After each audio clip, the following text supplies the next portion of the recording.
Okay guys, so in this video I'm going to show you how to create a floating label effect, or at least one way of doing it. There are other ways to do this as well, but this is the simplest way I can think of doing it.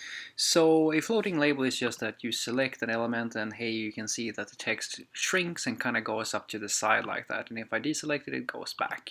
And if I click in some text like that, it just kind of stays the way that it's supposed to be, and I just remove all of that and I deselect it, and it goes back to saying username basically.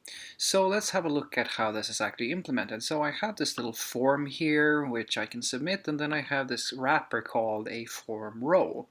And then I have my input, and then I have a label that is actually the thing that references the username, or like the input that is called username, like that. And you may notice something then. You see that if we have a little bit of a look, if we go a little bit closer to our element like that, you'll see that I actually have this element here, and then I have this element on top of it. And that's kind of where the magic comes into this, where my wrapping form element, my div here, is just containing these two elements. The input itself is fairly straightforward. It just has some basic styling. And then we have the label that is basically just slightly like it's basically just a element that I have placed on top of my label. So all I'm going to do here is that I'm going to say that, hey, this cursor text here, like I'm actually displacing this. If I just remove my transform here, you'll see that it's actually down there. Like I'm actually just moving this thing. So if I now just select it, you'll see that it actually transitions and goes and becomes this tiny little thing. But what's actually happening is that I'm not actually clicking the input element. I'm clicking the label, and because the label is a label for username, I actually get the reference exactly as I expected. This is the same effect as if I'm clicking like the actual label like that. And that's basically how it works. It's fairly, like, I hope that this makes sense. It's fairly like a simple implementation. You can make a much more advanced and like elaborate thing, but for this I think it's fine, just this to keep things simple. So as we can see here, this is the markup, and we have a little bit of JavaScript, and we'll walk through that in just a moment. So basically we set some basic body styles and some basic inputs, like the input styles like this, and that's not all that important, but what is interesting is this thing here, basically where we have a transform which is going to scale and transform our element. So what we're saying here basically is that, all right, move my element 4 pixels on the x-axis and minus 21 pixels on the y-axis, and don't actually move anything on the z-axis. And then finally I just say, hey, scale to basically scale to the full content width. And then I transition all. We could probably make this just transform, but hey, I'm a little bit lazy today. And then we have this thing where we basically say that, okay, if there is some type of content, just apply these basic offsets. So I'm going to scale minus 32 pixels on the x-axis, and then minus 43 pixels on the y-axis, and I'm going to scale everything down to half the size. In other words, the text is going to get half the size that it originally has, and then I just make the text white.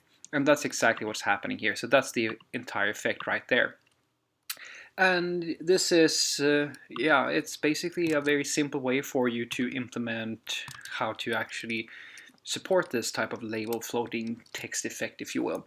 Now there is one catch here, and that is that if I have if I just click into this, if we have a look at the CSS selector here, so this selector is where the magic is happening. So basically what I'm saying is that, okay, if I have an input that holds a focus, and that is adjacent, in other words, it's a sibling that is adjacent to an element that has the class of placeholder, which is this thing here. As you can see here, my input here is adjacent to this placeholder. Then you apply these things to the placeholder element. And that's why this works. But what is a problem is that if I input something into this box here and I just click out of it, I want that effect to stay the way it should, stay where it is. But I don't have a way in CSS to just express that, hey, I want you to apply this style if my input has a value. Now you can do that for the initial render, like if the page starts with a value of some sort, but this is a dynamic thing and I can't reevaluate when I make an update to the DOM. That won't work.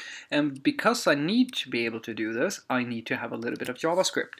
So this little snippet here is basically just me grabbing the input, grabbing the label, and then I put a input, like a listener for my input, and that's what this is. It's just an event listener that will listen to the change event, and the change event is basically whenever I go in or outside, like I go in or I click out of my input element. And then I'm just going to look at the target of this event, which is and the value, and the target in this scenario is going to be the input element itself. And then I'm just going to check if the length is greater than 0. In other words, has somebody actually added something to my input?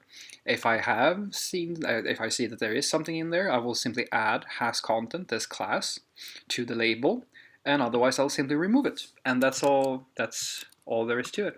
So if I click and click and click and I just tab outside, it goes back. And yeah, this is the entire effect. So this is a very, there are more advanced ways you can do this, but to keep things simple, this is a fairly easy way for you to implement the label text floating effect. So have a great day.